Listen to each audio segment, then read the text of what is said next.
meskipun teman kita sudah banyak sekali, tetap aja kita akan merasa kesepian. Karena kesepian psikologis ini yang disebabkan oleh ego, citra diri kita. Ego ini selalu merasa kurang ini. Kejadian di masa lalu apapun itu, yang nyenengin maupun yang nyebelin, yang bikin kamu gembira ataupun yang bikin kamu terluka, pas is pas, kejadian itu sudah berlalu, sudah usang. Tapi pikiran kita membawanya dalam bentuk ingatan. Kadang kita itu bingung gitu mau menceritakan pencapaian atau suatu achievement ke siapa gitu. Yeah. Karena kita sudah punya pikiran bahwa ntar aku takut dianggap pamer gitu. Sehingga kita membatasi dan akhirnya laki-laki itu terutama ya kayak ya udah dipendam aja, dipendam apapun pencapaiannya dipendam sehingga jarang mengapresiasi hal kecil di hidupnya. Orang yang beneran berdamai dengan dirinya sendiri, dia berhenti melihat dirinya sebagai musuh. Itu secara insight-nya. Secara praktisnya adalah luangkan waktu untuk jauhkan dirimu dari distraksi, luangkan waktu untuk nggak ngapa-ngapain, diam, dan temui dirimu sendiri. Dan itulah yang banyak orang takut untuk melakukannya. Halo semuanya, kembali lagi di podcast Suara Berkelas. Hari ini aku happy sekali karena kita kedatangan tamu berkelas. Orang yang sudah pernah datang ke Suara Berkelas ketika kita masih merintis. Ada Mas Aji Santoso Putro. Happy sekali, akhirnya datang lagi Mas Aji. Saya juga happy sekali karena ini kedua kalinya ya saya diundang podcast Suara Berkelas. Spesial sekali, kalau orang kedua datang tuh spesial sekali berarti. Kita gitu ya? Kita percaya dan kita ajak lagi. Terima kasih. Salah satu podcast yang mengundang saya lebih dari sekali, Suara Berkelas. Ya. Mas Aji, ya. Pertanyaan sederhana karena 2 tahun lalu kita ngomongin tentang kesepian ya. Dan sekarang datanya tuh semakin meningkat justru. 4 dari 10 orang yang tinggal di wilayah Jabodetabek khususnya, itu di level kesepian.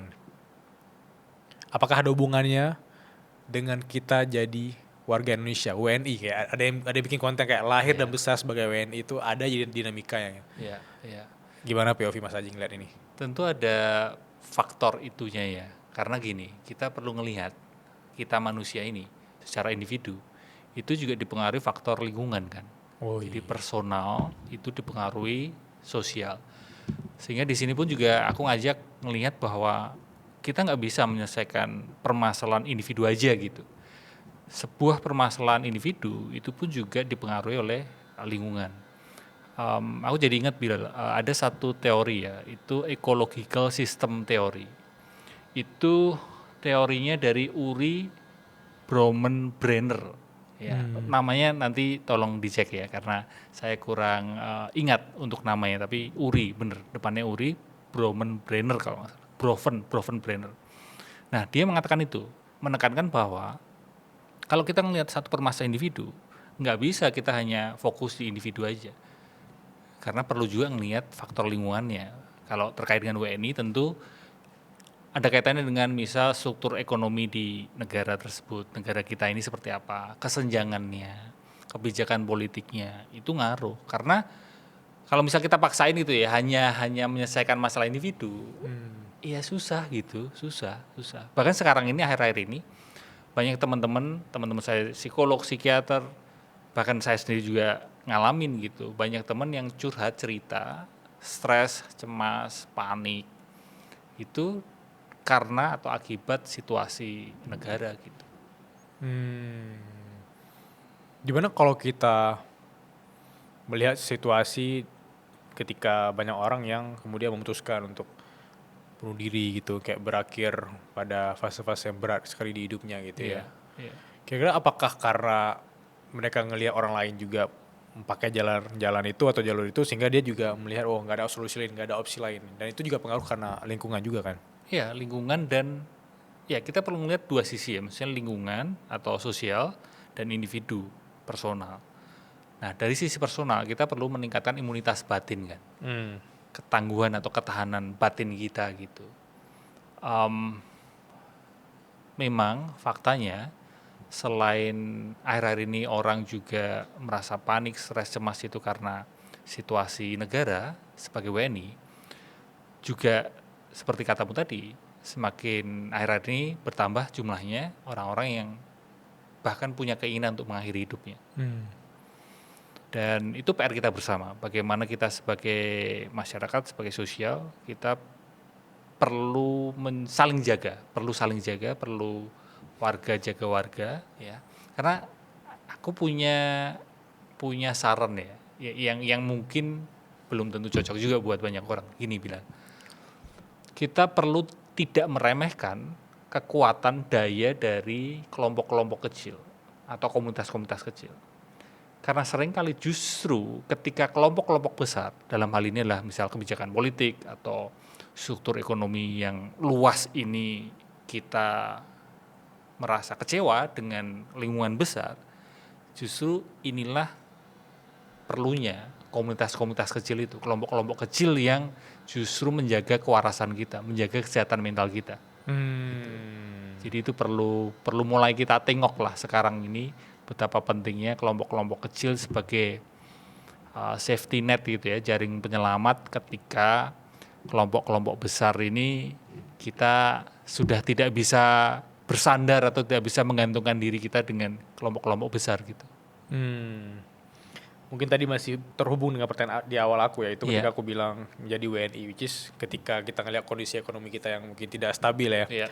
Itu kan orang berpikir bahwa oke, aku harus bekerja lebih keras, mungkin jamnya lebih panjang. Jadi nggak ada lagi waktu untuk kehidupan sosial, nggak ada lagi waktu untuk dirinya sendiri. Dan ada faktor juga ketika banyak orang-orang daerah yang akhirnya merantau ke ibu kota gitu. Jadi mereka jauh dari keluarganya, mau berteman dengan orang baru juga segan gitu. Tidak ada koneksi-koneksi baru sehingga ya udah menyendiri, kesepian. Apakah itu terhubung dan seperti apa sebenarnya yang terjadi di lingkungan kita sekarang gitu? Ya kita sama-sama orang daerah yang merantau ke ibu kota ya. Sama kan kita kan. Dan merasakan mungkin ya kayak kesulitan untuk menjalin relasi pertemanan, bahkan pertemanan yang deket itu kayak kelihatannya susah deh menjalin relasi gitu, pertemanan gitu.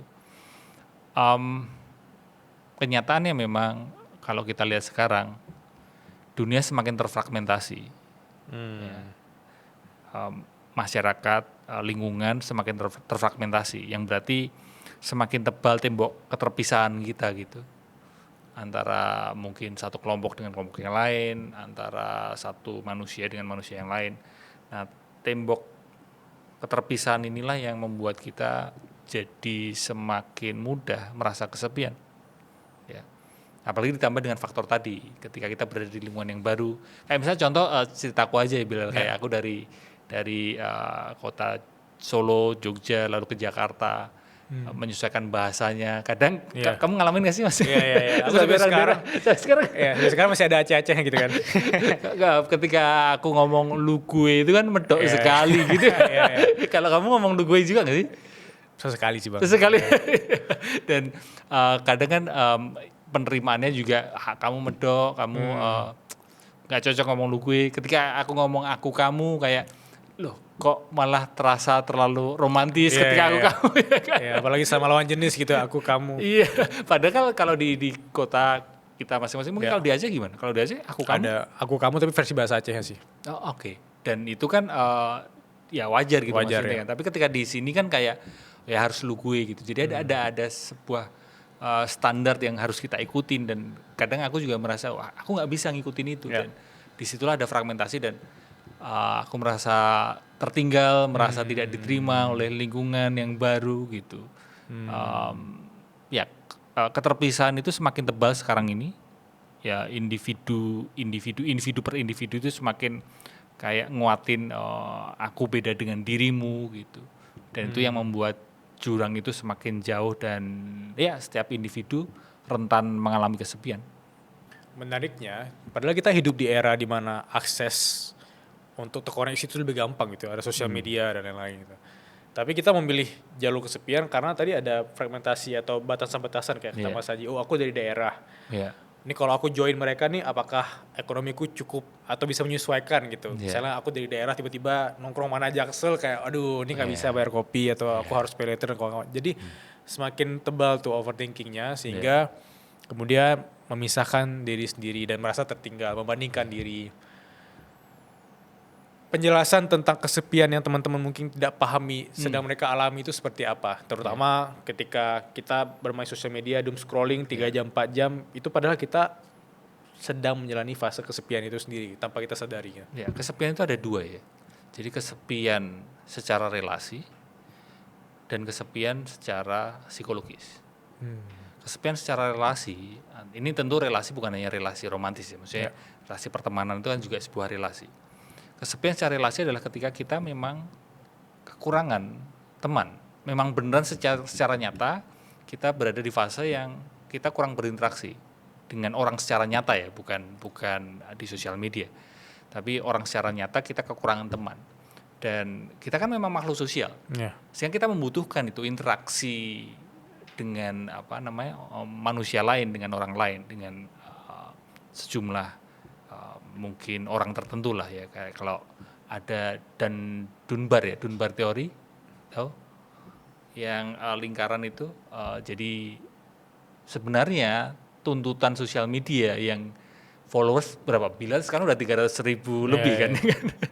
Dan itu kan terlalu banyak gitu sebenarnya. Dan mungkin kita masih merasa kurang. Kita kan sama-sama 300.000 lebih juga gitu. Dan kita kadang merasa kurang. Kelihatan lebih oke kalau 500.000. Iya kan?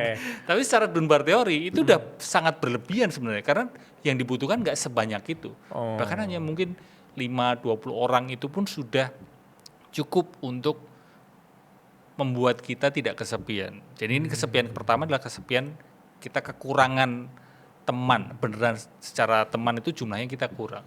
Tapi, nah ini yang lebih mendalam bila. Kesepian yang kedua yaitu kesepian secara psikologis. Kesepian secara psikologis ini tersangka utamanya adalah keakuan kita, ego kita, citra diri kita. Kesepian psikologis ini gimana? Kesepian psikologis ini meskipun teman kita sudah banyak sekali, tetap aja kita akan merasa kesepian. Kenapa? Karena kesepian psikologis ini yang disebabkan oleh ego, citra diri kita. Ego ini selalu merasa kurang ini. Kita perlu waspadai bahwa ego di setiap diri kita ini selalu merasa kurang, selalu merasa belum utuh. Jadi meskipun tadi buka sosial media begitu ramai, punya teman juga banyak, sering nongkrong sama teman, tapi banyak juga kan orang yang tetap merasa kesepian. Karena itu kesepian psikologis yang disebabkan oleh ego kita. Aku mau deep dive lagi tentang punya teman yang berkualitas di kesepian yang pertama tadi ya. Iya. Ketika kita ngomongin tentang ingin punya teman berkualitas, kadang kita berpikir bahwa kita harus jadi orang berkualitas dulu gitu ya. Iya. Bagaimana punya relasi yang berkualitas atau berkelas versi Mas Aji? Karena orang-orang sekarang mau ngechat temen aja udah males gitu. Atau dia ada asumsi bahwa aku kalau ngechat temanku tanpa ada konteks, ntar aku dianggap wah aku kesepian. Dan kita malas dianggap kesepian gitu. Atau kita dianggap butuh kepentingan dan kita juga malas banget kalau dianggap wah ini orang punya kepentingan banget gitu. Mungkin teman-teman yang menonton ini masih nol banget atau cara simple ingin punya teman yang berkelas atau mereka harus seperti apa jalan pintasnya.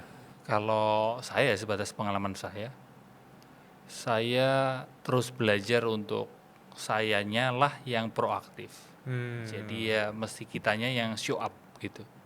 Maksudnya kalau memang kamu rasa kok aku nggak pernah dihubungin sama temenku ya dirimu perlu menghubungi temenmu itu. Jadi kitanya lah yang perlu bergerak duluan gitu. Karena kalau nunggu, nah temenmu itu juga nunggu barangkali ya kan. Sama-sama nunggunya nggak ada yang show up, nggak ada yang ngubungin, ya jadinya malah nggak ada yang hadir sebagai teman gitu. Sehingga setiap kita lah yang perlu proaktif, hubungin temen, nanyain kabar. Kalau misal diajak ketemuan, ya kitanya beneran ketemuan, kitanya yang punya inisiatif ngajak ketemuan gitu. Sehingga itu salah satu prinsip utama ya barangkali ya, bahwa kadang seringkali kan kita yang nunggu di reach out gitu, padahal justru kitanya lah yang perlu proaktif untuk menawarkan pertemanan gitu. Dan ada juga yang bilang seperti ini, kayak kadang kita itu bingung gitu mau menceritakan pencapaian atau suatu achievement ke siapa gitu. Iya. Karena kita sudah punya pikiran bahwa ntar aku takut dianggap pamer gitu. Sehingga Ah, kita membatasi dan akhirnya laki-laki itu terutama ya kayak iya, ya iya, udah iya. dipendam aja, dipendam Iya, apapun pencapaiannya dipendam sehingga jarang mengapresiasi hal kecil di hidupnya. iya. Ada juga sebaliknya, ada orang yang punya masalah itu serba ditutup-tutupi, Serba dipendam, ditutupi. apalagi laki-laki kan. Iya. Nah, pencapaian kita tutupi, masalah juga kita tutupi. Akhirnya memuncak tuh isi pikiran kita dan kita Iya. selalu overthinking bahwa kita akhirnya jatuh ke loop kesepian lagi gitu. Benar. Harusnya seperti apa Mas Haji? Cari teman, tempat, ruang yang kamu nyaman untuk menceritakan itu. Entah itu menceritakan hal yang mungkin kamu banggakan maupun yang kamu rasa itu adalah kesalahanmu, hal yang pahit. Bukan hanya yang manis tapi hal yang pahit kamu ceritakan dan kamu nyaman. Em, ya tentu ini perlu waktu ya untuk mencarinya ya. Untuk ini sebuah proses bagaimana menemukan ruang atau teman. Karena buat saya ya kalau memang beneran orang itu adalah temanmu, beneran temanmu itu adalah temanmu, maka kamu menceritakan pencapaian-pencapaianmu, mereka nggak julid ke kamu, Iya. mereka nggak nyinyir ke kamu. Demikian juga ketika kamu menceritakan sisi pahitmu, mereka pun juga mau menerimanya gitu. Dan itulah yang disebut dengan teman baik kan. Jadi bukan hanya hadir pada waktu kamu senang dan ketika dia hadir pada waktu senang pun, kamu senang pun dia nggak julid, tapi dia pun juga hadir pada waktu kamu sedih gitu, pada waktu kamu mengalami hal yang pahit gitu. Iya. Sehingga itu proses sih Bilal, maksudnya saya ngelihatnya kan keselarasan ya, nggak bisa semua orang kita jadikan teman, apalagi di zaman sekarang. Ya. Zaman sekarang di mana pertemanan itu kayak dangkal sekali. Hmm. Ya, pertemanan itu dangkal sekali kayak ya temen gitu, tapi sebenarnya nggak temenan, nggak beneran temenan gitu. Padahal cuma kenal doang gitu ya. Iya. Itu mungkin dampak dari sosial media, teknologi semakin canggih, AI. Saya ngelihat ini hal penting juga yang akhir-akhir ini aku sadarin adalah dengan adanya kecanggihan sosial media, teknologi, AI, kecerdasan buatan kan itu, relasi manusia itu kok rasanya jadi dibuat-buat gitu. Bahkan nulis caption aja, bahkan nulis WhatsApp aja, reply WhatsApp, bahkan bikin konten tulisan di sosial media nge-reply di sosial media misal X atau Threads nge-reply pun pakai kecerdasan buatan, pakai AI gitu. Jadi bisa bayangkan kualitas interaksinya, kualitas relasinya seperti apa gitu. Nggak ada kedalaman di situ, nggak ada keterhubungan, ya hanya kenal itu tadi. Seperti katamu, ya hanya kenal aja gitu. Tapi nggak ada keterhubungan yang dalam. Ya. Dan aku ingat momen ketika aku mindful banget Mas Haji. 2 hari lalu aku keluar sama temanku. Kita jalan-jalan di sekitar Senayan. Oke. Terus malam kita main yang ada air mancur itu. Oh, Kita nggak main HP 4 jam. Aku baru sadar kita main HP dari tadi 4 jam kita ngobrol, kita lihat air mancurnya. Iya. Kita lihat pepohonan yang orang lewat. Terus aku mikir, aku udah lama sih nggak se-mindful ini gitu. Udah lama banget. Kayak udah bertahun-tahun aku tidak pernah se-mindful ini ngelihat bintang-bintang gitu. Walaupun agak-agak berkabut ya. Kayak mindful banget dan aku pikir, oh ini aku harus tanya ke Mas Haji gitu. Nah, di level apa harusnya orang-orang itu aware bahwa itu tuh penting sekali momen itu. Karena tadi kita ke sosial media, kita dituntut oleh target-target pekerjaan kita.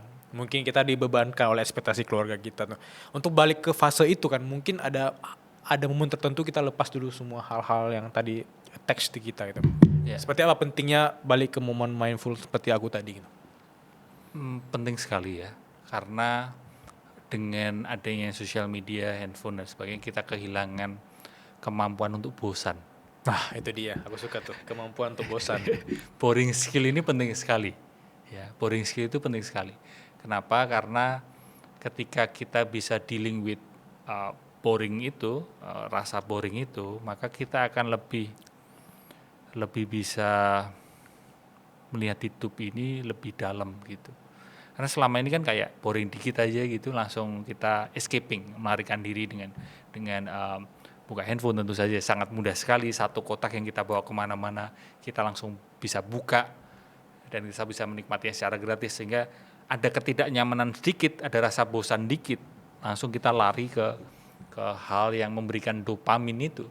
Padahal dengan kita melatih boring kita, itu sangat berdampak buat relasi kita. Relasi dalam pertemanan, apalagi relasi dengan pasangan hidup. Bayangin kalau misal bosen dikit dengan pasangan langsung udah ganti aja ganti pasangan, kan repot juga.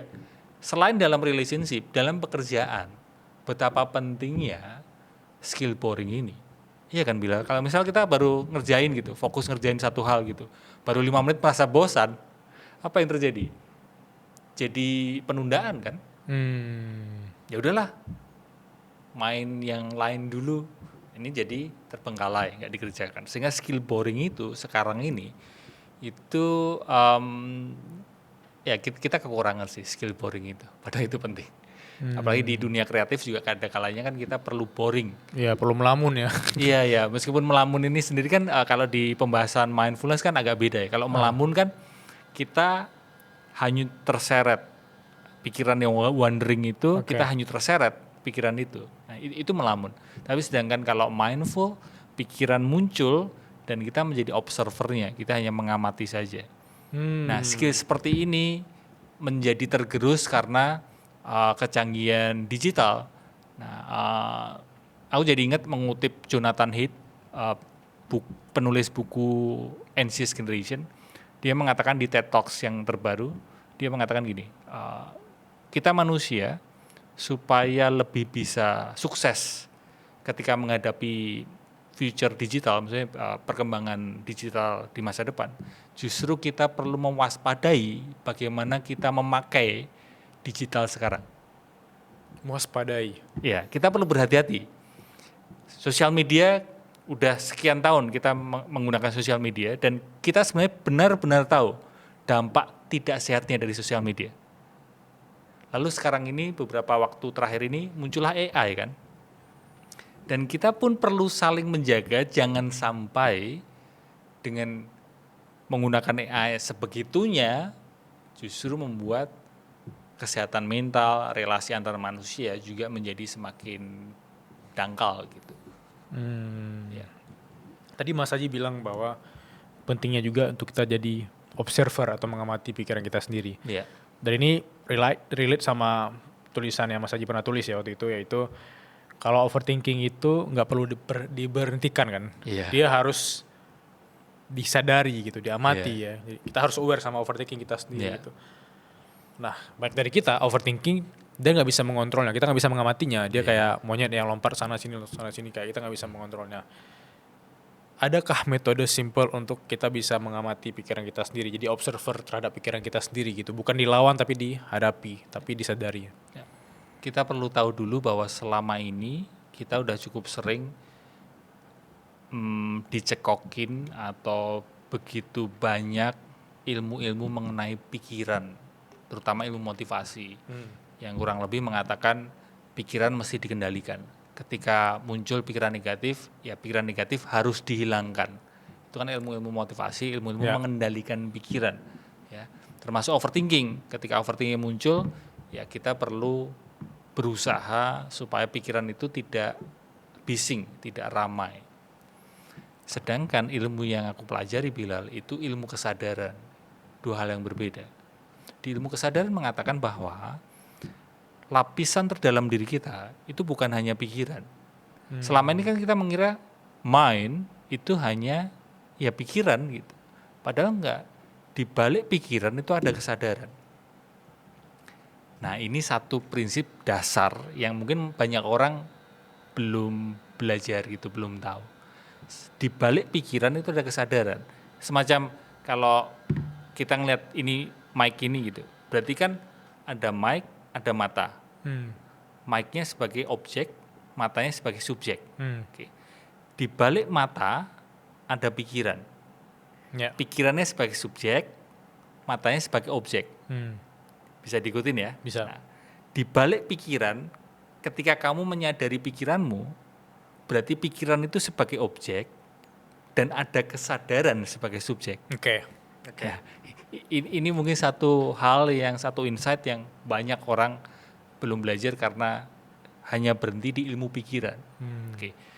Ketika kita kembali ke konteks overthinking tadi, selama ini ketika overthinking muncul, kita berusaha mengendalikan overthinking itu. Justru kalau di ilmu kesadaran, ketika overthinking itu muncul, berarti kan ada kesadaran yang menyadari overthinking itu kan? Ya. Ada pikiran yang ramai dan ada kesadaran yang menyadari pikiran yang ramai itu. Nah, di ilmu kesadaran kita diajak untuk menyadari kesadaran tersebut. Hakikat diri kita, our true nature, itu adalah kesadaran tersebut. Yang tidak terseret oleh pikiran. Jadi setiap kali overthinking itu muncul, sadari, oke, aku adalah kesadaran yang menyadari pikiran itu. Jadi sebising apapun pikiran, si hakikat diri ini nggak terpengaruh sebenarnya sama pikiran yang bising itu kan. Menyadari pikiran, Ya, itu berarti kita beneran sadar gitu. Nah, di fase sadar itu, ya, banyak orang masih mungkin belum bisa memahami konteks, aduh kan aku di bawah tekanan nih. oke. Aku harus mengerjakan hal ini, kalau enggak bisa jadi aku nggak Ya, dapat gaji, nggak punya pekerjaan. Nah, gimana caranya aku bisa tetap menyadari pikiran dan punya kesadaran itu kalau aku terus-terusan dihimpit oleh keadaan, nggak punya arah yang jelas. Besok aja aku nggak tahu harus seperti apa, makan aja di setahun ke depan aja aku nggak tahu harus ngapain gitu loh. Aku di bawah tekanan terus Mas Haji. Kalau ketemu dengan orang seperti itu, apa nih cara paling realistis untuk menjelaskan pada mereka? Ya, kalau penjelasan saya tadi kan mungkin terlalu filosofis ya. Maksudnya, gimana itu kan? Karena itu kan filosofis yang membuat kita tersadar. Tapi langkah praktisnya adalah sadari nafas. Untuk melatih kesadaran, bisa dikatakan seperti itu ya. Untuk melatih kesadaran, maka dengan menyadari nafas.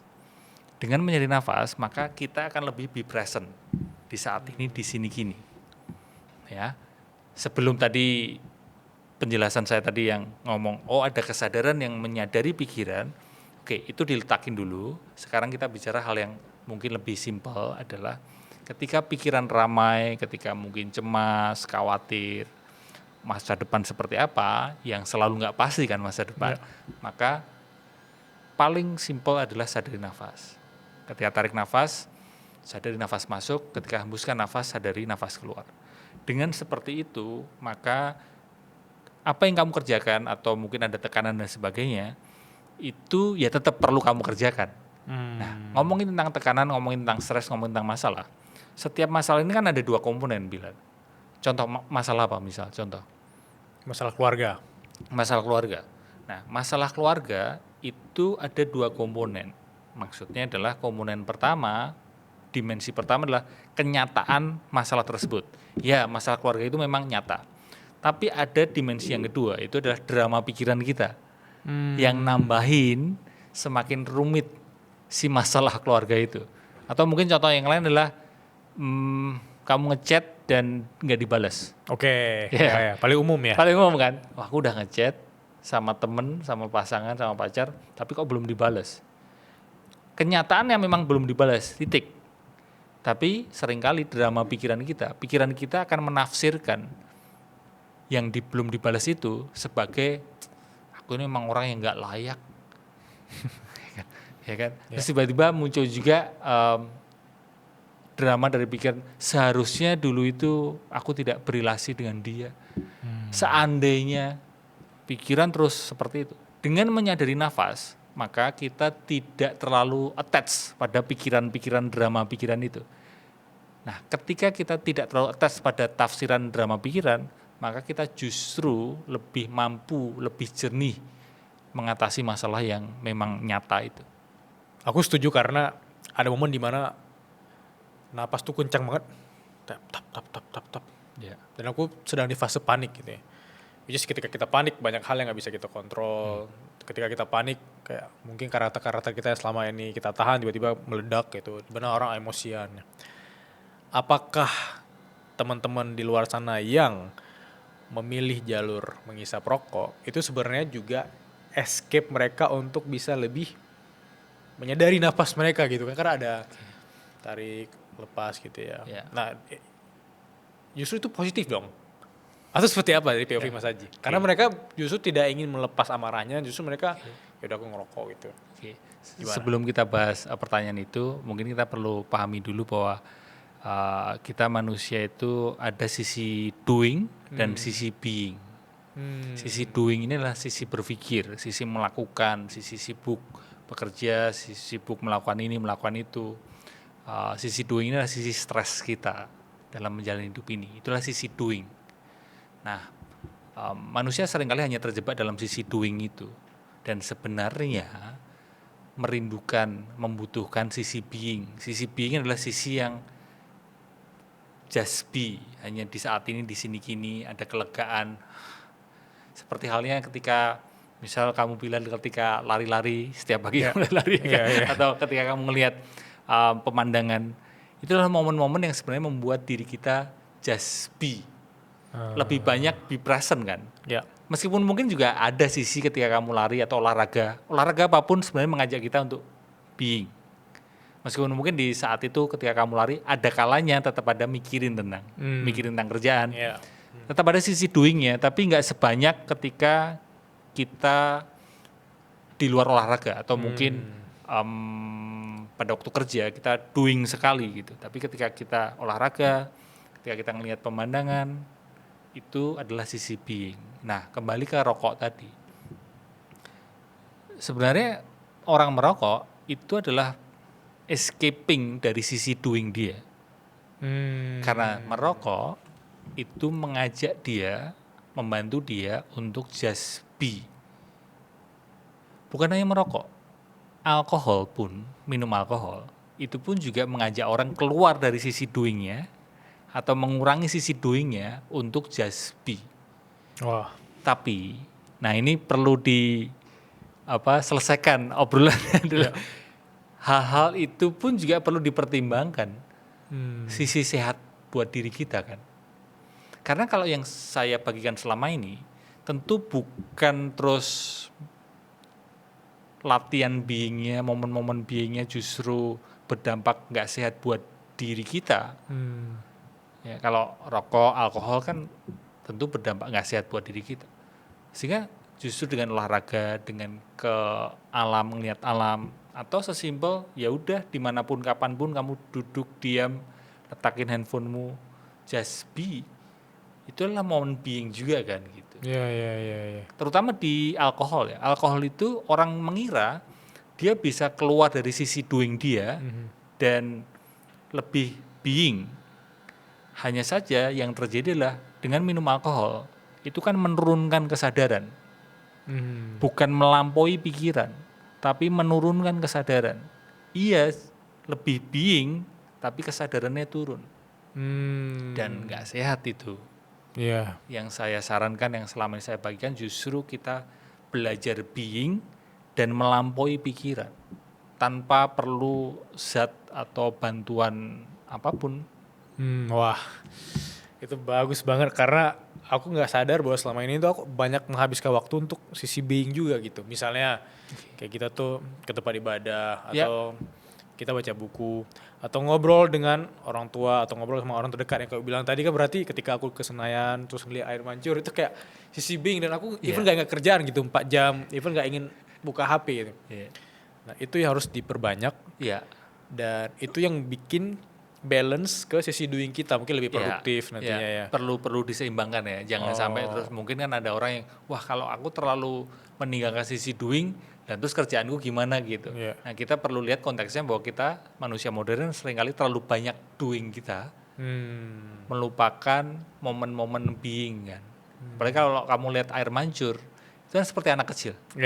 Anak kecil Bilal itu lebih banyak beingnya daripada doingnya, ya kan? Makanya anak kecil itu lebih mudah bahagia dibandingkan kita orang dewasa, karena dia lebih just be. Bahkan ketika berantem sama temennya, selang 5 menit mereka main bareng lagi kan? Karena dia just be. Ketika dia tertawa, total tertawa, secara totalitas tertawa. Ketika menangis, dia juga secara totalitas menangis. Tapi selesai ya selesai gitu. Nah itu being itu di sisi itu.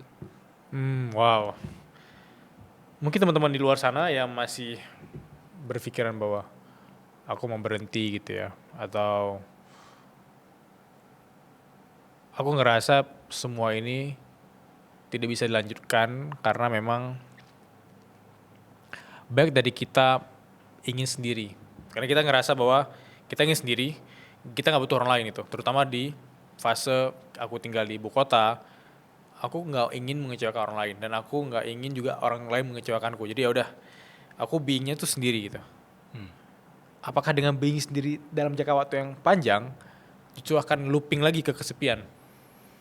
Hati-hati dengan berlebihan mandiri ya, atau hyper apa istilahnya ya, Independence. independence ya itu bisa jadi disebabkan oleh luka masa lalu ya. Karena mungkin waktu kecil ada penolakan, ada kejadian-kejadian yang melukai batin, menyakiti hati, sehingga justru respon terhadap luka tersebut sekarang menjadi orang yang aku nggak mau tergantung sama orang lain. Ya. Orang lain pasti mengecewakan, jangan tergantung sama manusia. Nah, itu kelihatannya kan heroik ya, kayak mandiri banget gitu. Tapi hyper independence ini juga bisa bahaya gitu, karena ternyata didorong oleh ketakutan, didorong oleh luka, identitas bahwa aku nggak mau menggantungkan diri dengan orang lain, aku nggak mau minta tolong ke orang lain, itu identitas yang kita perlu hati-hati gitu. Nah justru yang memang disarankan adalah kita perlu punya batin yang begini, Bilal. Aku tidak menggantungkan keutuhan diriku kepada orang lain, maksudnya dibantu atau enggak, aku tetap utuh. Tapi aku tetap membuka diriku menerima bantuan orang lain. Nggak apa-apa juga dibantu. Jadi menerima sisi utuh tanpa dibantu, tidak tergantung, tidak attach pada orang lain. Tapi di sisi lain menerima kalau dibantu orang lain. Jangan sampai hanya satu aja kan, kadang kan hanya satu, yaitu tadi kayak aku nggak mau dibantu. Aku nggak mau dibantu. Dan aku pokoknya merasa kalau tergantung sama orang lain itu sesuatu yang salah. Gitu. Hal semacam itu perlu dilihat sih lebih mendalam. Apakah ada hubungannya dengan luka masa lalu? Tadi karena Mas Haji juga mention kata-kata mungkin dia ada luka, Ya. sehingga dia nggak mau luka itu terjadi lagi, atau dia nggak mau melukai orang gitu karena interaksi-interaksi yang terjadi sehingga dibatasi itu. Nah kalau ngomongin tentang luka masa lalu, teman-teman yang nonton Suara Berkelas ini rata-rata tuh sering curhat tentang aku punya trauma ini, aku punya luka ini. Karena aku tahu Mas Haji juga sering berhadapan dengan para teman-teman pasien atau klien ya yang sering datang ke Mas Haji. Cara simple memaknai atau melihat luka atau trauma kita di masa lalu seperti apa? Kejadian di masa lalu itu sekarang ini yang ada hanya ingatan kan, dalam bentuk ingatan. Ingatan ya. Itu dulu, satu hal mendasar yang perlu kita pahami dulu adalah kejadian di masa lalu apapun itu, yang nyenengin maupun yang nyebelin, yang bikin kamu gembira ataupun yang bikin kamu terluka, past is past, kejadian itu sudah berlalu, sudah usang. Tapi pikiran kita membawanya dalam bentuk ingatan. Sehingga kita berhadapan dengan ingatan tersebut. Kita tidak lagi berhadapan dengan peristiwanya. Karena peristiwanya sekali lagi sudah past is past, sudah usang, sudah berlalu. Kita perlu terampil, mengasah keterampilan kita berhadapan dengan ingatan itu. Ketika ingatan itu muncul, waspadai, kamu akan ke-trigger. Ya. Mungkin ada satu momen atau satu orang atau satu tempat yang mengingatkan akan kejadian di masa lalu itu. Ketika ingatan itu muncul, maka kamu akan ke-trigger. Entah emosi, entah marah, dan sebagainya. Itu tandanya bahwa luka tersebut tersimpan di badan kita. Dan ketika itu muncul, ingatkan dirimu bahwa ini luka masa lalu. Ingatkan itu. Oh, ini luka masa lalu, ini bukan momen sekarang gitu. Kadang kayak kita merespon sesuatu atau bereaksi terhadap sesuatu, seringkali sebenarnya yang kita respon itu adalah luka masa lalu, bukan respon secara nyata kejadian sekarang gitu Bilal. Nah, ketika ingatan itu muncul, ingat bahwa itu sudah berlalu. Dan ini yang lebih mendalam adalah kembali ke tadi seperti kita menyikapi overthinking Bilal. Jadi hanya sadari ingatan itu. Kita adalah kesadaran yang menyadari ingatan. Atau sebelum ke situ, sadari nafas. Ketika muncul ingatan, supaya kamu tidak hanyut terseret oleh masa lalu, oleh ingatan, jangkarkan dirimu di present moment dengan sadari nafas. Setelah sadari nafas, kalau sudah tekun berlatih menyadari nafas, dilanjutkan dengan sadari pikiran. Menyadari pikiran. Aku menyadari pikiran. Berarti aku bukanlah pikiran. Pikiran adalah objek, aku adalah subjek. Sudah ada jarak ini, detachment dengan pikiran. Aku menyadari pikiran. Dan yang lebih dalam lagi adalah aku adalah kesadaran yang menyadari pikiran. Aku adalah kesadaran yang menyadari pikiranku sendiri. Ya, itu pembahasan secara filosofis yang mungkin kalau mau di-stress lebih mendalam lagi obrolan ini, karena ini suara berkelas ya kan. Itu kayak gini Bilal, ngelihat pikiran dan kesadaran itu seperti layar film. Ini seperti layar film putih. Kalau kita ngelihat bioskop, seringkali kita hanya ngelihat filmnya. Kita hanyut ngelihat filmnya dan melupakan bahwa di balik film itu ada layarnya. Kecuali kalau kamu masuk bioskop sebelum film dimulai, kamu akan melihat ke layarnya, layar putihnya. Tapi di saat film itu udah mulai, kita seringkali melupakan bahwa film di balik film itu ada layar, di mana layar itu sama sekali tidak terpengaruh oleh filmnya. Mau filmnya sedih, action, mau filmnya drama, macam-macam filmnya, adegan di dalam filmnya macam-macam, tapi layar filmnya tidak terpengaruh sama sekali. Nah, pikiran kita itu adalah film, kesadaran kita itu adalah layar. Kembali ke tadi, ketika muncul ingatan masa lalu yang nyakitin hati, itu adalah film. Dan diri kita adalah layar kesadaran yang menyadari film itu. Sehingga kita tidak terpengaruh sebenarnya oleh ingatan itu. Kesadaran itulah yang membantu untuk pulih. Kesadaran kita sebenarnya ya sesimpel layar putih tadi, dia masih bersih gitu ya. Cuma kebanyakan film atau trauma-trauma tadi itu yang bikin kita berkecamuk gitu. Kita kayak mengulang film-film lama. Benar sekali. Dan sebenarnya kalau film itu pelan-pelan kita selesaikan atau kita bawa ke episode-episode terakhir, kita bisa balik ke ya udah selesai, berarti layar putih lagi gitu ya. Tapi ya kan film ini kan bisa berupa pengalaman, macam-macam, pikiran, perasaan, emosi, sensasi, semuanya itu adalah film. Sehingga kita perlu menyadari bahwa kita adalah layarnya. Maka layar ini yang disebut dengan being tadi, kesadaran. Bahkan kalau di spiritual disebut dengan God's being. God's being ya. Di dalam setiap kita ada God's being yang hanya sebagai kesadaran yang menyadari ini semua kan. Itulah yang membantu memulihkan. Satu-satunya orang yang akan membersamai diri kita dari lahir sampai kita mati yaitu diri kita sendiri gitu ya. Tapi konteks dari awal kita ngomongin tentang kesepian dan lain-lain, itu yang bikin kita pelan-pelan hilang koneksi sama diri kita sendiri. Kita terlalu worrying, overthinking tentang hilang koneksi sama orang lain, teman kita, keluarga kita kayak. Tapi kita lupa bahwa untuk kita lebih bisa produktif, untuk kita bisa lebih merajut mimpi-mimpi kita tuh harus terkoneksi ke dalam diri kita sendiri ya. Iya.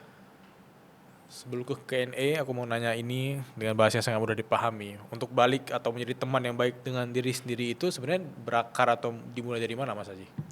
Dimulai dari sadari bahwa dirimu, atau gini, berhentilah melihat dirimu sebagai sesuatu yang mesti diperbaiki terus. Gini. Karena selama ini kan kita kan melihat bahwa diriku ini adalah sesuatu yang mesti harus terus-terusan diperbaiki. Ya, self improvement. Ya kan? Dan kita terjebak di situ. Kayak diri kita ini rusak dan harus terus-terusan diperbaiki. Maka untuk belajar berdamai atau berhubungan baik dengan diri sendiri, orang yang beneran berdamai dengan dirinya sendiri, dia berhenti melihat dirinya sebagai musuh. Itu secara insight-nya. Secara praktisnya adalah luangkan waktu untuk jauhkan dirimu dari distraksi, luangkan waktu untuk nggak ngapa-ngapain, diam, dan temui dirimu sendiri. Dan itulah yang banyak orang takut untuk melakukannya, bilang. Karena nggak nyaman, karena bosen. Karena bosan, karena harus berhadapan dengan kecemasan, penyesalan, kemarahan, berhadapan dengan ingatan-ingatan yang selama ini ditekan, pendam. Ketika kita nggak ngapa-ngapain, nggak pegang handphone, jauh dari distraksi, beneran duduk sendirian, nggak ngapa-ngapain, nggak melamun, maka itu muncul semua itu. Yang selama ini kita terus melarikan diri dari itu semua kan. Padahal itu adalah pintu untuk berdamai dengan diri sendiri. Adalah dengan menemui diri sendiri. Aku jadi ingat Blaise Pascal. Itu adalah seorang filsuf, seorang fisikawan juga. Ada satu quote yang selama ini aku suka sekali. Dia mengatakan kurang lebih gini. Kalau dia sih mengatakan all ya. Tapi mungkin agak saya sesuaikan hampir semua. Hampir semua problems manusia, masalah-masalah manusia, hampir semua penderitaan manusia berasal atau berakar dari ketidakmampuan manusia untuk duduk diam sendirian dalam ruangan. Dan saya rasa saya ngelihat itu benar juga ya gitu. Karena kita ini nggak nyaman dengan diri sendiri, sehingga kita lalu membuat derita buat orang lain.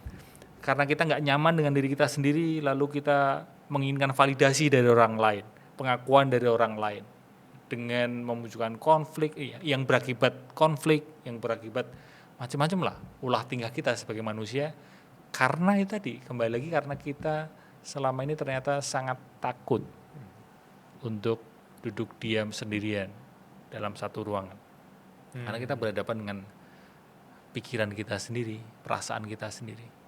Ya, aku juga pernah ingat ada studi atau eksperimen yang kayak ada manusia-manusia dalam ruangan, terus ada tantangan untuk kayak duduk diam. Akhirnya ketika orang ngelihat colokan listrik, mereka kayak mengkotak apa ya, kayak nyetrumin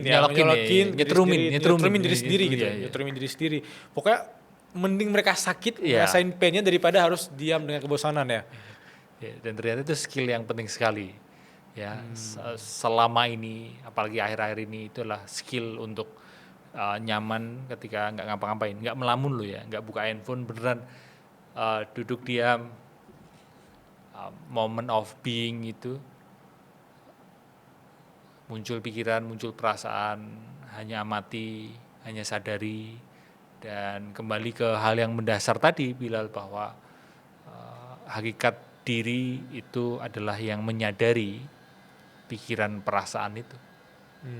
Kalau ngomongin tentang menghadapi atau menangani luka batin ya, kita disarankan untuk ngobrol aja atau curhat sama orang lain. Dan disarankan juga untuk ngomonginnya tuh ada arahnya. Sehingga kalau ngomongin atau ngobrol nggak ada arah itu kan bisa ngalur ngidul gitu ya. Sedangkan Mas Haji itu sering ketemu dengan teman-teman yang dimana ingin memulihkan batinnya. Jadi Mas Aji itu membantu mereka untuk ngobrol itu ada arahnya gitu. Iya. Nah, ini konteksnya ke teman-teman yang mungkin ingin memulai hard conversation dengan Oke. keluarganya atau dengan teman yang mereka punya konflik sekarang gitu. Langkah simple memulai obrolan atau curhat agar terarah itu sebenarnya dimulai dari mana? Ini relate dengan beberapa tahun yang lalu, aku ngambil certified Zen counseling. Zen counseling ini menarik sehingga ngajarin aku untuk gimana dengerin cerita orang dan hanya dengerin aja dan mengajak orang untuk bisa pulih dengan sendirinya. Ya. Terkait dengan pertanyaanmu tadi, memang ada dua arah cerita ya. Ketika orang cerita, orang curhat itu ada dua arah cerita. Arah pertama adalah cerita dan habis cerita atau di dalam cerita tersebut atau selama proses dia bercerita dan setelah bercerita justru menguatkan marah dia. Ada kan yang seperti itu? Atau justru membuat dia lebih kuat posisinya sebagai aku adalah korban. Muncul victim mentality yang gak karu-karuan. Nah, itu adalah arah yang justru menjauh dari bully. Cerita-cerita seperti itu, kalau kamu menceritakan, kamu sebagai penceritanya ya, kamu sebagai orang yang bercerita, kalau cerita-ceritamu malah arahnya ke situ, marah, semakin sedih, semakin ini, nah justru itu arah yang jauh dari bully. Nah, kita upayakan yang arah kedua. Arah kedua adalah ketika bercerita dan si pendengar ini punya skill ya untuk dengerin, untuk bertanya, terutama skill bertanya, sehingga membuat orang yang bercerita itu arahnya adalah dia detach dengan emosinya. Dia detach dengan kejadian itu. Sehingga mengendur victim mentality-nya. Dia jadi ngelihat dirinya sendiri yang terluka. Dia jadi ngelihat emosinya dia. Nah, itu adalah arah yang perlu kita upayakan karena itu adalah obrolan yang memulihkan. Ya.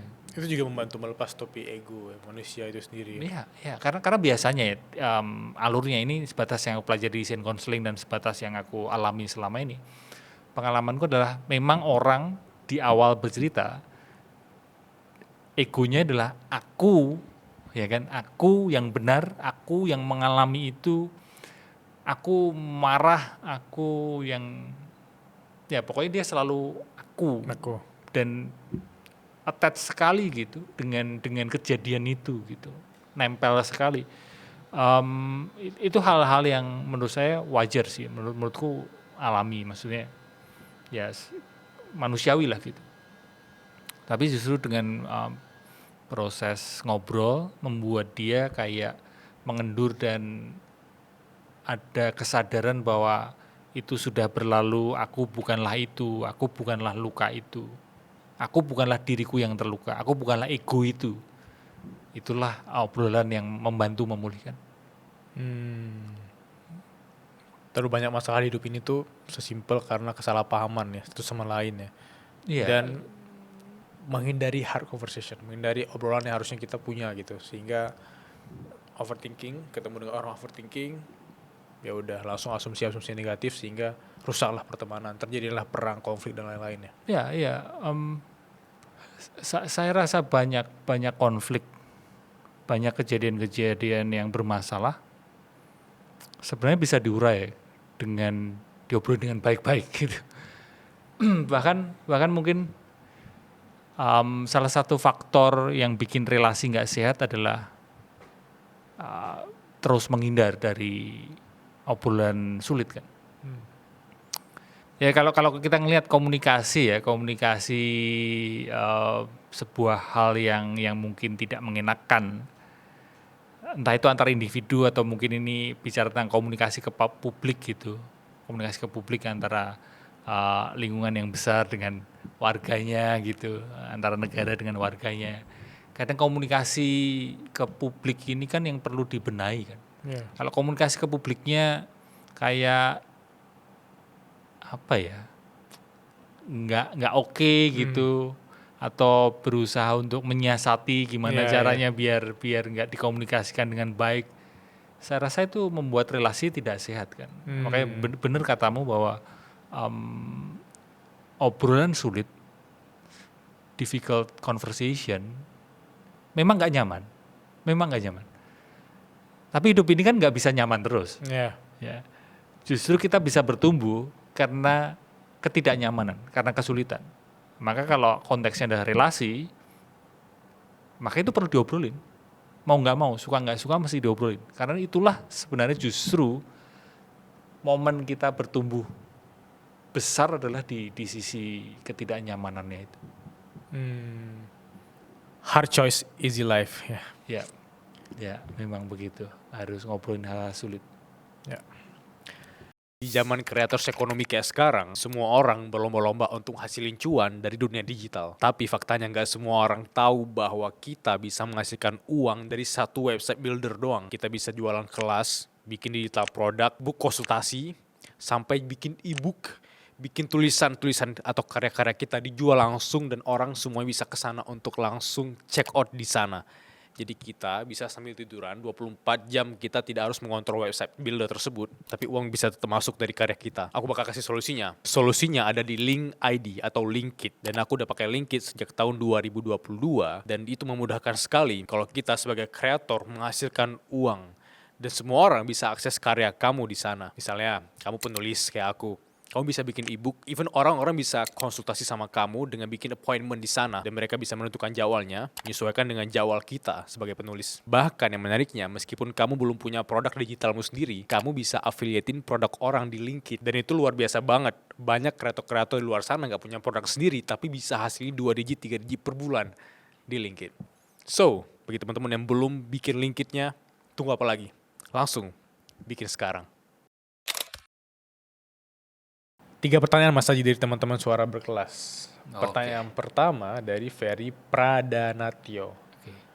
Apakah umum ya Mas, kalau ketika kita ingin berkembang, kita itu harus menghadapi fase yang namanya kesepian? Biasanya gitu ya, biasanya gitu.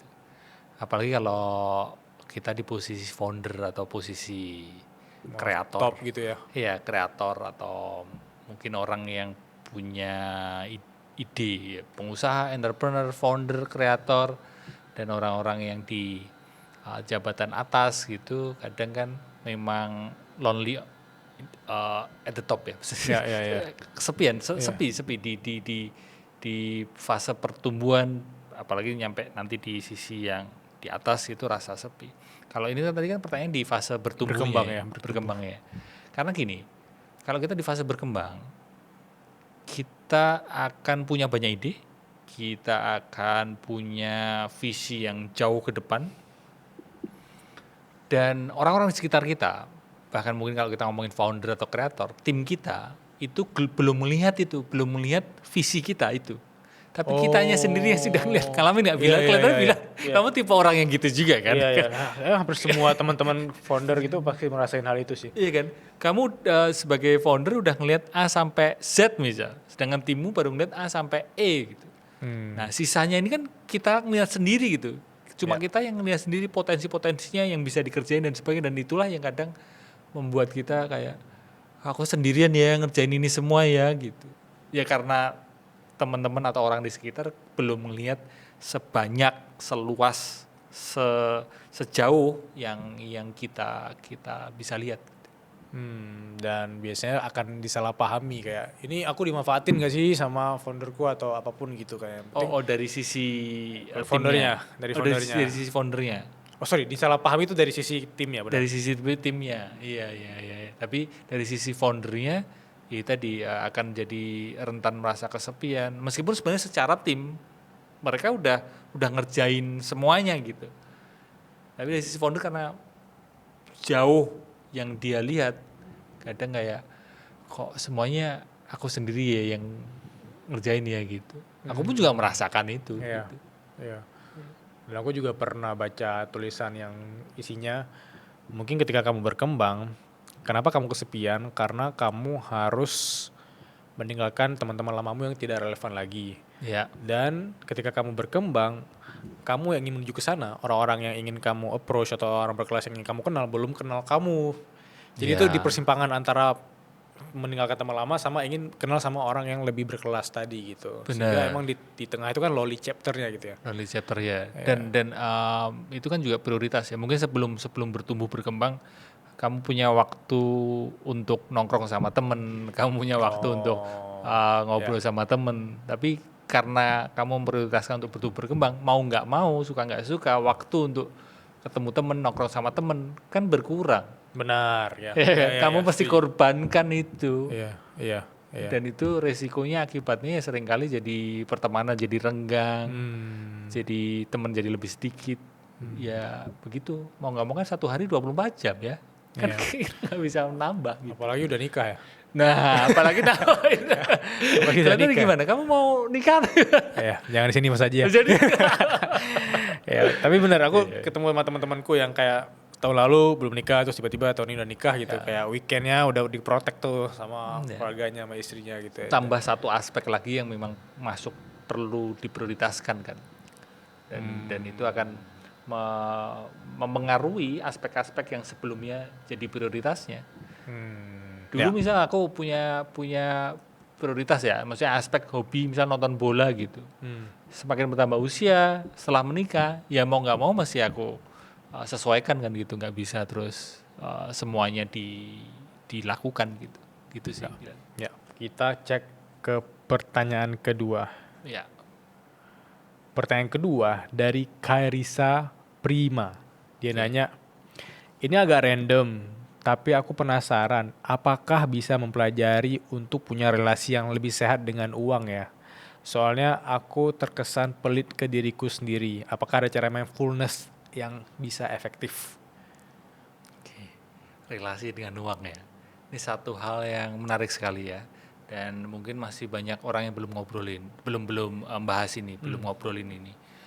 Relasi kita dengan uang itu kalau dari sudut pandang yang aku pelajari tentu ada dampak, ada pengaruhnya dari masa lalu.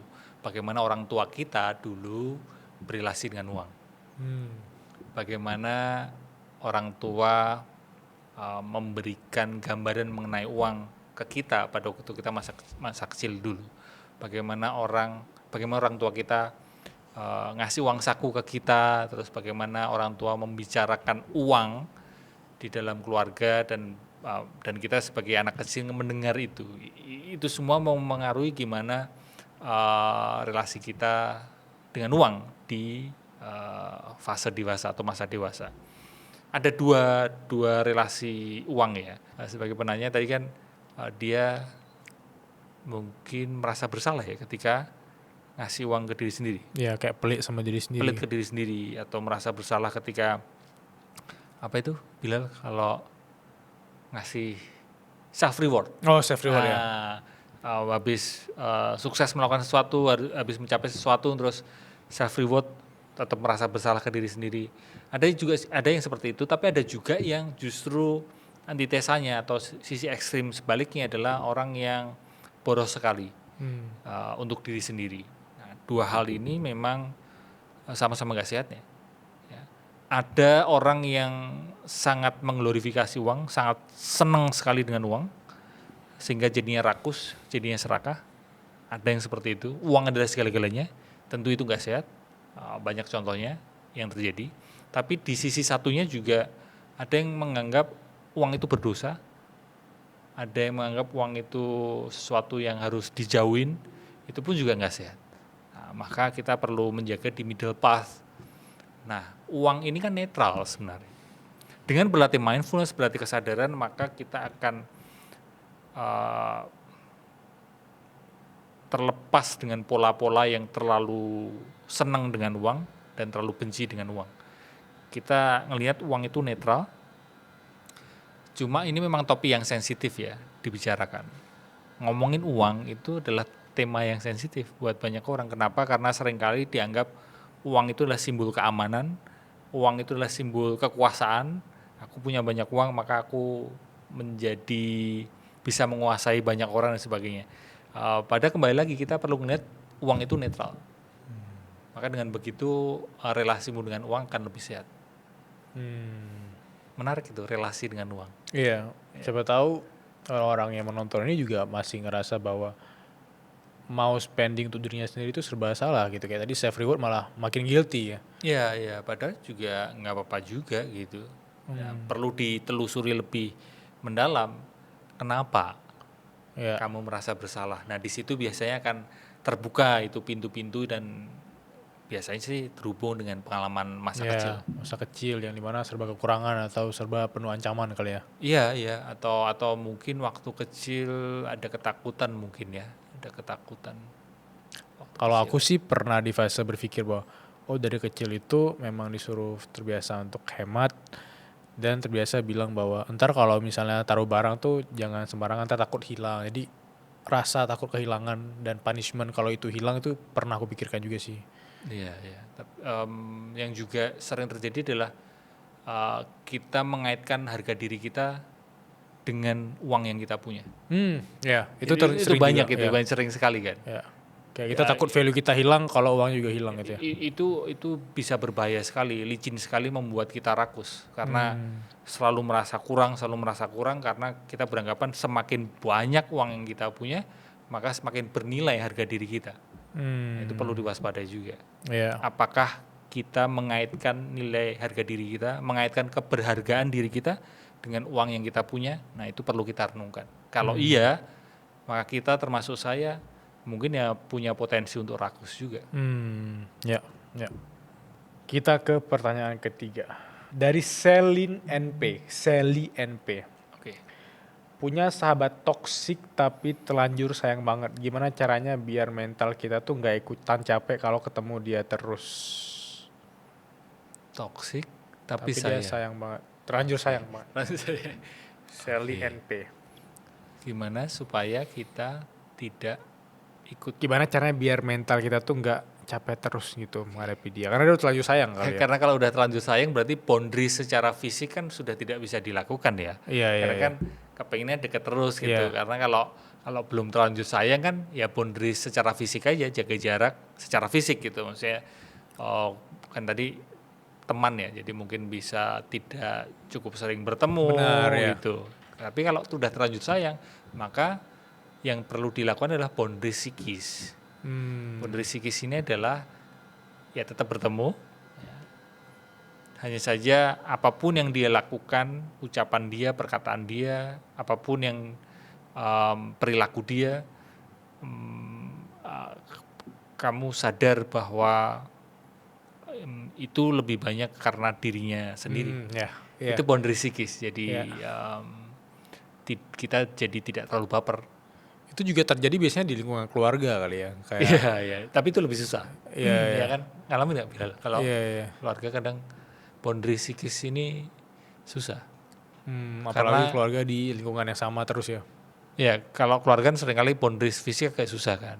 Maka yang dilakukan adalah boundary psikis. Boundary psikis itu juga challenging kalau di keluarga karena emotional bondingnya kan udah kuat. Ya. Apalagi sama orang tua.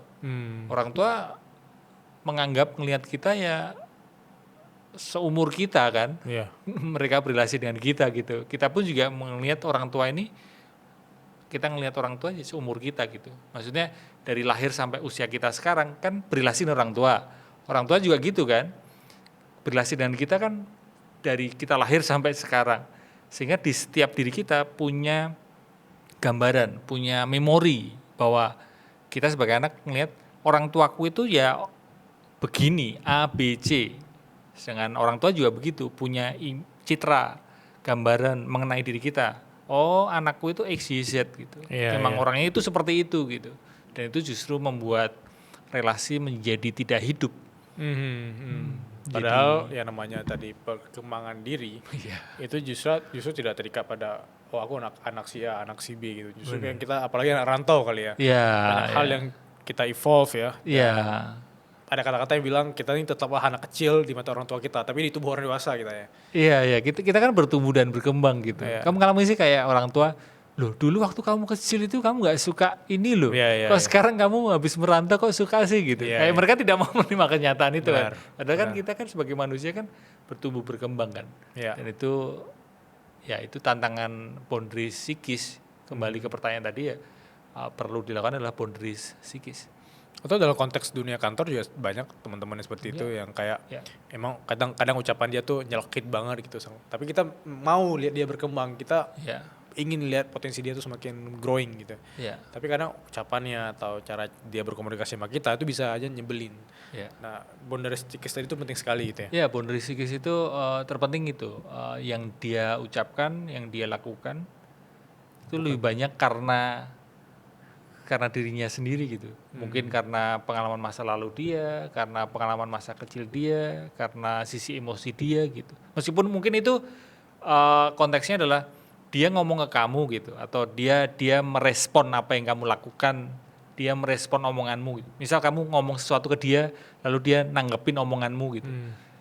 Kadang kalau kita tidak menyadari itu tadi kayak, kok kamu ngomong gitu sih? Terus jadi marah kan kitanya. Iya. Padahal omongan temenmu itu lebih banyak bukan karena menanggapi omonganmu, omongan temenmu itu lebih banyak dipengaruhi oleh pengalaman masa lalunya, pengalaman masa kecil dia gitu. Ya.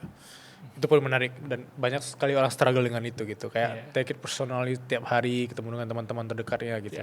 Padahal bukan tentang kamunya, tentang dianya. Sosial media juga kan? Iya, Yang benar. komen-komen itu nggak perlu di take it personally. Iya. Itu mereka karena mungkin baru sumpek dengan hidupnya atau mungkin karena ada kondisi apa yang membuat dia komen seperti itu.